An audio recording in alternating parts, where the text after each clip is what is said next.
Hi self-healers. I know I personally have had this experience, and so have so many friends of mine and followers and clients, and someone asked me this today, so I thought I'd answer it. I know everyone has been out drinking before, and then the next day everything seemed okay. You know, maybe you had a little bit of a hangover, but it wasn't like the end of the world. And then another time you went out drinking and the next day you felt like complete trash. Or maybe you're just, you've hit an age where every time you drink, you feel absolutely awful. And I'm one of those people who has more of an inconsistent experience with that. So some days I feel fine, some days I feel hungover, but I really don't drink that often, to be honest with you. But since I started drinking at like 23 or 24 years old, I'm 31 now, since I started drinking, I have had a system to kind of help me prevent a hangover or decrease the inflammation. And I just wanted to answer some frequently asked questions about how to decrease the likelihood of a hangover or the severity of the hangover, and just basically mitigate some of the inflammation. And I've made notes, so I might look at them in case I forget exactly what I want to say. But the first question is, are all types of alcohol equal in terms of the damage that they're going to do? And the answer is no. Somebody who did a really good thing on this is Dave Asprey of Bulletproof. He has a great, I think he calls it a roadmap, but he has a great resource that kind of ranks the different types of alcohol and their effect on your health. And I agree with most of it, if not all of it. So the answer is no. All types of alcohol are not equal. And even within the type of alcohol, there are different subsets that make them different in terms of the impact to your health. So what do I mean by that? I'll explain it by answering the second frequently asked question that I get, which is, what type of alcohol is the best in terms of having less of a hangover and doing less damage to your body? And that would be, in my opinion, and the science backs this up to some degree, there's not a whole lot of science on this, but the best type of alcohol would be just straight liquor. On the rocks or by itself, sip on a shot or just drink it chilled. And by plain liquor, I mean something like tequila or vodka. Whiskey, bourbon, those things also fall into that category, but because they're aged in wood barrels, and so reposado tequila would fall into the category with whiskey and bourbon because they're aged in wood barrels. Those types of things are a little bit harder on your body because you have the thing that gives it the color, basically, that comes from the wood, is competing with other things to be filtered by the same enzyme in your body. So your enzymes only have a certain capacity, and if you reach that capacity, then they basically, your body is really intelligent, and it will basically rank what needs to be cleared out first by what it thinks is the most toxic, and that will lead me into another point later in this video. But basically you want to just burden your body the least amount. So you want to drink something clear like tequila or vodka. I don't particularly care for vodka, it's a taste thing for me, but health-wise, it's coming from either potatoes or some sort of grain, and although the gluten is filtered almost entirely, even if it's not a gluten-free vodka, it's just not as clean of a source as something like tequila, which comes from agave. And again, you want to do something clear, so silver tequila. And I have found personally that the less it's aged, it's actually the better for me in terms of my body handling it. Now, in terms of quality or flavor, that's personal preference, and there's a whole different ranking system for that. So I'm just talking about in terms of impact to your health. So in terms of impact to your health, I would say silver tequila, plain, chilled, or on the rocks is the best way to go in terms of mitigating inflammation and in turn, you know, hangover to some degree. And I would even go as far as to say that you can mix it, but you have to mix it with something beneficial. So definitely not juice or anything that has sugar, especially if you're on the keto diet, because you know, that's added carbohydrate. So you can mix it with something that actually has a beneficial effect. And what I do is actually, I mix it with something that is a bulletproof product. I don't sell these things. I'm not like plugging Dave Asprey or Bulletproof. It's just, it is the easiest thing I've found to mix with tequila. And this also ties into a point I'm gonna make later in the video as well. But there's something called PQQ, and I'm gonna get the name wrong, but it's pyrrolquinoline or something like that. And he makes it in these little pods. It's kind of hard to absorb, so you have to mix it with some fat and do it kind of liposomally. So he puts it in these little pods. It's called Unfair Advantage. And I think it's mixed with CoQ10? I don't know. I'll have to go back and look. So you can keep these pods in your handbag, or if you're a guy, you can keep them in your pocket. And the serving size is 2 to 4, but 4 would be like, you know, really trying to offset some damage because it is an antioxidant. And it will also give you a little bit of energy. So I actually just open these little pods and pour them into my tequila. Not every time, but if I have them on me, I do it. And then I make a mixed drink out of that. And it is sweetened with like stevia or something, so it does give you kind of a sweet flavor. But some other ideas that I haven't tried, and maybe you can try them out and let me know how it works, would be little packets of flavored electrolytes.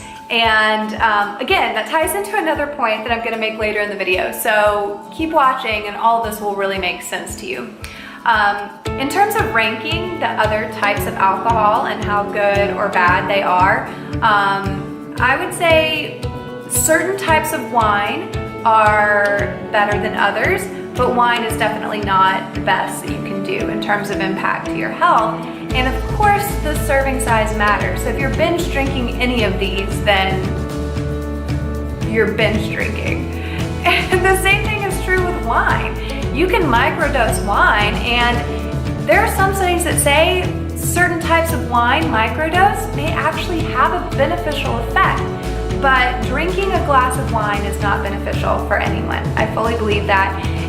There is a little bit of return on investment, if you will, if it's something that you've done to relax or to have fellowship with your friends, then okay, but it's not good for your health, like in a strict sense of being good for your health, if that makes sense.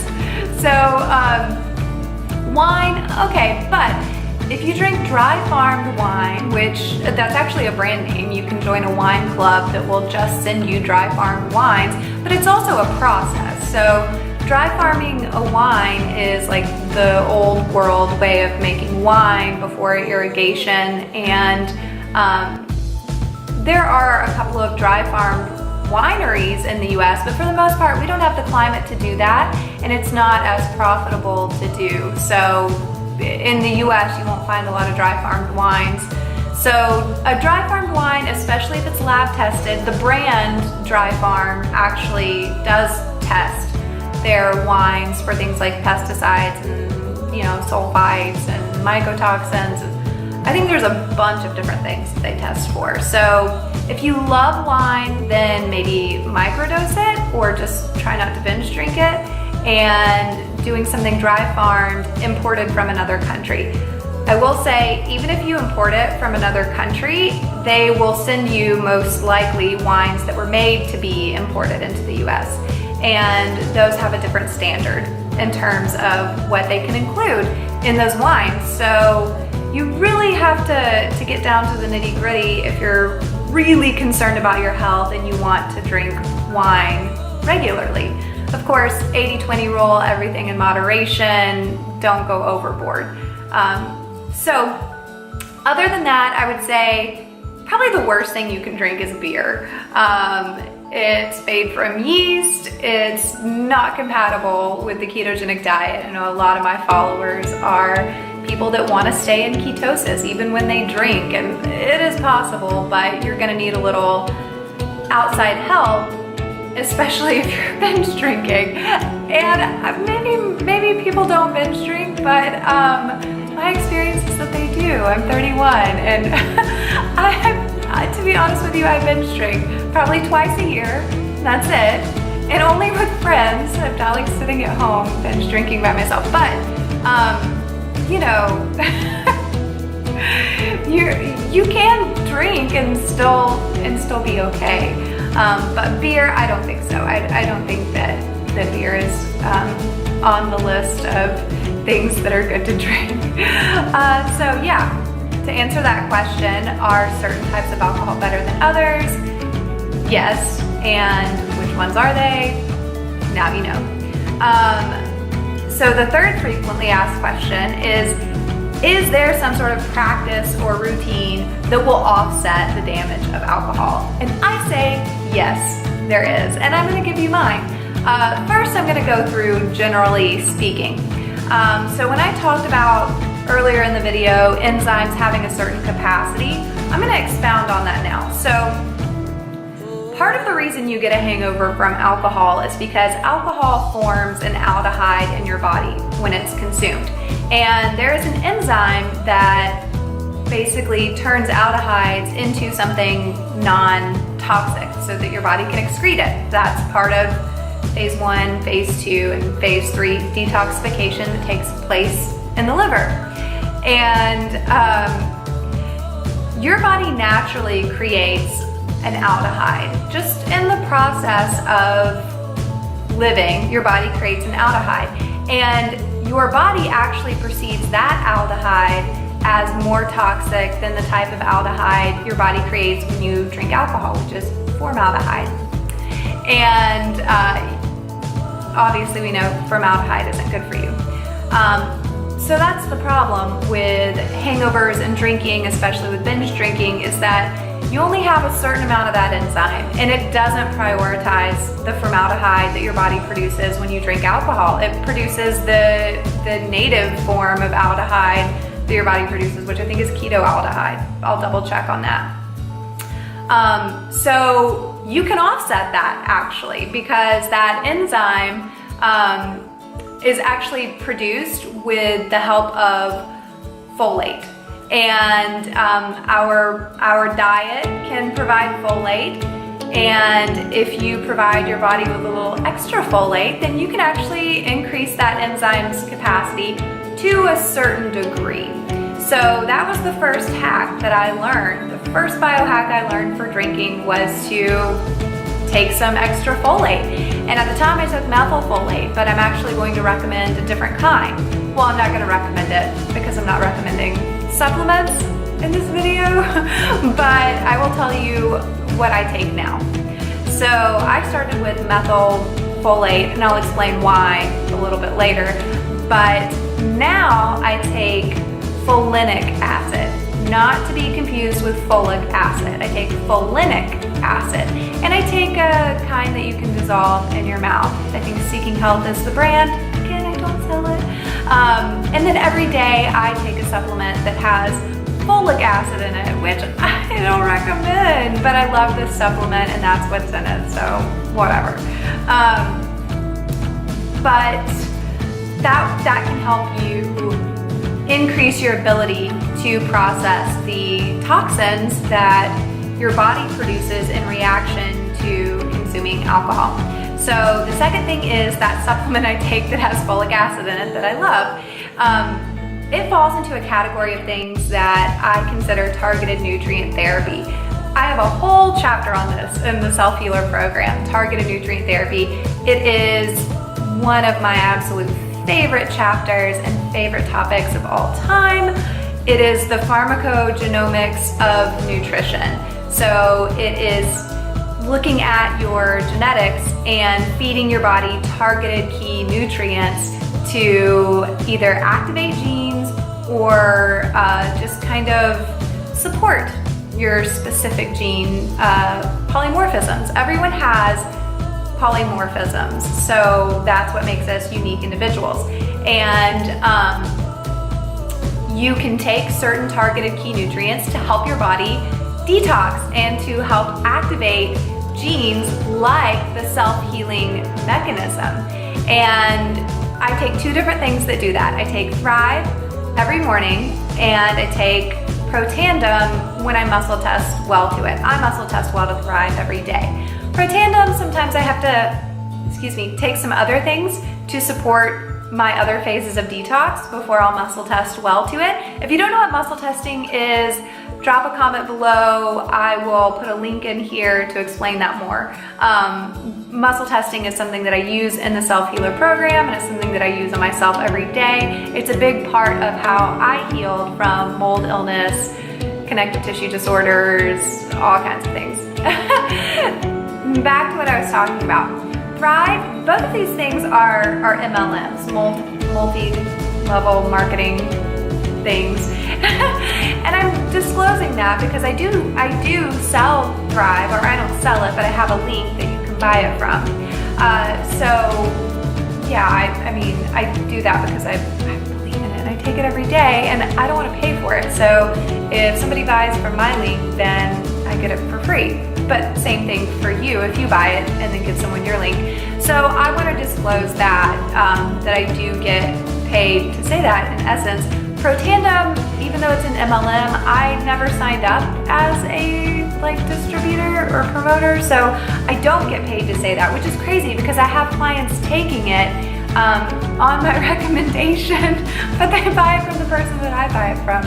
And that's a whole nother story. But I wanted to disclose that. But they are as good as it gets when it comes to activating your self-healing mechanism with targeted nutrient therapy. Now, I did mention PQQ, unfair advantage, at the beginning of the video. It's also a targeted key nutrient. So those 3 things, PQQ, the components in Thrive, and the components in Protandim, are all targeted nutrients that have been proven in the scientific literature, in clinical studies, to help activate PGC1 alpha, your self-healing mechanism. So that's part of the routine. That's something I would recommend doing if you're gonna drink. Proactively, do it before you drink, do it the next day. Just do it on a daily basis, to be honest with you. What else? Charcoal is another big thing to do as part of the routine. That's what I do as part of my routine. I take about 8 to 10 capsules of activated coconut charcoal before I start drinking. At least 30 minutes before I start drinking. And this will help to bind endotoxins that are being created in your gut by the consumption of alcohol and maybe by the consumption of snack foods that you eat when you drink alcohol. So charcoal's a big one. And then hydration. And everybody says this, but nobody really explains that it's not about drinking water. So I have a master's in nutrition science. I have done the dietetic internship. I have been a nutritionist for years. And what people don't talk about enough is that hydration is about mineral balance. It's about bioenergetic balance. It's not about drinking a ton of water. So should you drink a glass of water in between drinks? Yes, but you have to also replete with minerals so you're not just watering down and actually making yourself more dehydrated. So I'm actually going to link a hydration guide for you down below, and you can get it for free. And it's my favorite ways to stay hydrated. And earlier in the video, when I mentioned how you can mix your silver tequila with flavored electrolytes, the brand that I love the most is in the hydration guide. And let's see. Oh, another thing I wanted to mention.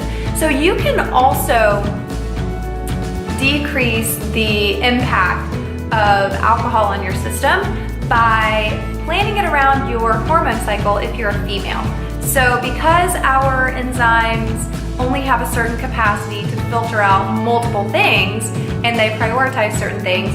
You want to do your drinking when your body doesn't have an excessive amount of hormones like estrogen to filter out. So the first half of your cycle, which means the 2 weeks after you start your period versus the last 2 weeks of your cycle right before you start your period, the first 2 weeks are the best time to drink because your body has less to filter out. Your hormones are their highest on day 21-ish of your cycle.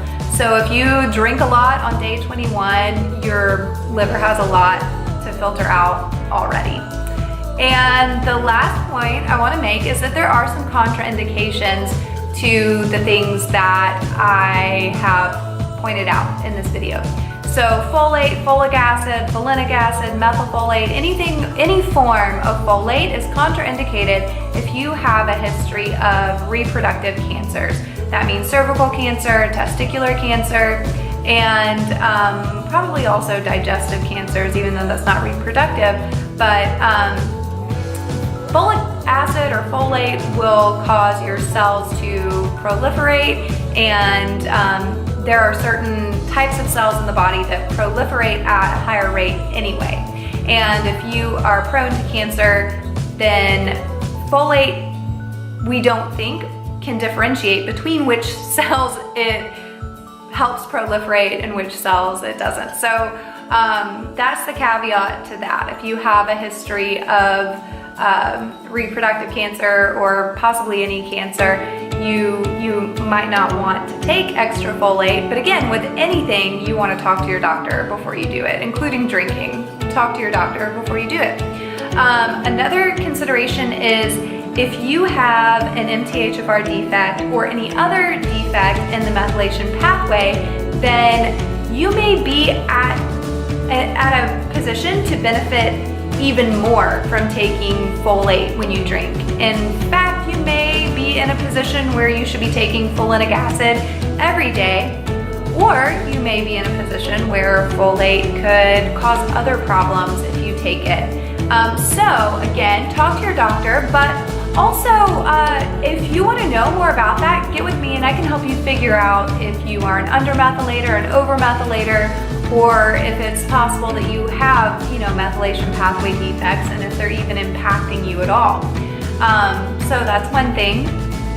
And okay, other factors, if you find that you really get a lot of hangovers, or if your hangovers are way worse at certain times than others, but you can't figure out why, then it's possible that A, you have something structural going on that's impeding your cerebral spinal fluid flow, like Chiari malformation, which can only be diagnosed in an upright MRI. So, and you can only tell if it's causing a problem by doing a cerebral spinal fluid flow study.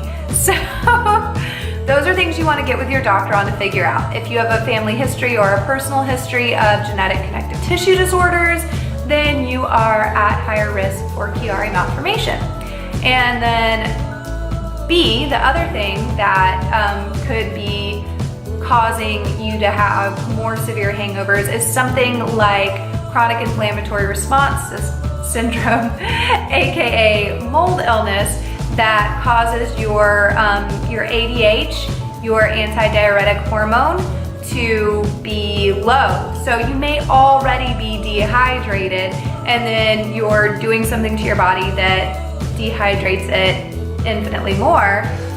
Also, if you have SIRS or mold illness, your body's also just trying to filter out so much already that you're putting more toxins into the mix and it's really reaching its capacity. So things to consider with that: if you have visual disturbances and your vision is actually fine and has been checked out by a doctor, then maybe, think about Chiari or mold illness, or even Lyme disease is considered chronic inflammatory response syndrome. If you have chronic diarrhea, then you're already dehydrated, more than likely, and it may also be related to mold illness, aka SIRS. And then of course, if you've lived in a moldy building before, then obviously that's something to check out. Excuse me. So if you want to know more about these things that I've mentioned in the video, drop a comment below, reach out to me. I'm gonna link some ways for you to do that, and follow me on Instagram, experimental_Betty, and check out the Self Healer Institute, selfhealerinstitute.com, or you can check me out at selfhealercoach.com, or you can go to my Calendly, which is calendly/eliz-abney-clark, and you can book a free call with me. I will get on the phone with you for free and we'll just chat, because I like to get to know people. It helps me figure out what kind of content to put out there, like this video. Anyway, thank you for watching. Subscribe, follow, like, comment, all that good stuff, and let me know if this was helpful.